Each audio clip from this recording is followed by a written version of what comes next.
Grenadine ouvre la porte de son nouveau frigo et atterrit dans une fête foraine. Mister Frigidaire l'attend. Il se retrouve au coude à coude à un stand de tir, l'index agile sur la gâchette. Il vise soigneusement chaque baudruche, rejoue 13 parties. Des gosses se marrent en les pointant du doigt.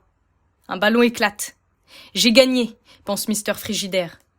Ils reposent leur arme en synchro parfaite. On sent déjà que la rencontre est sensationnelle.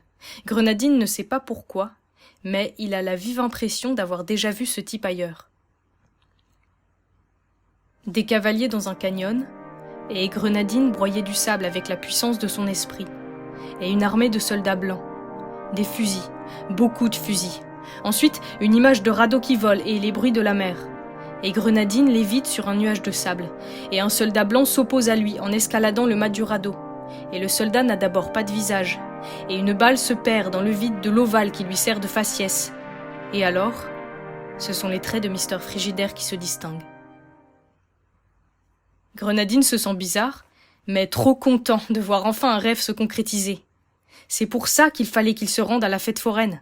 C'est véritablement un événement magistral.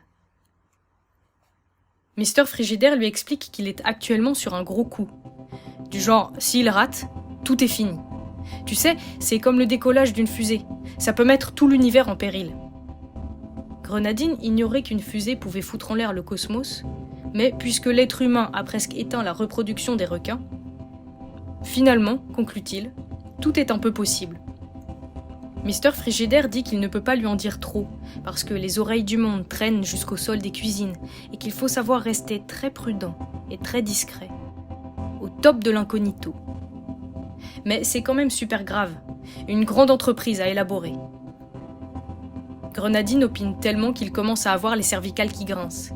Il se dit, ce gars-là, il a compris des trucs malades, alors que moi, depuis ce matin, je suis un cador de la flemme.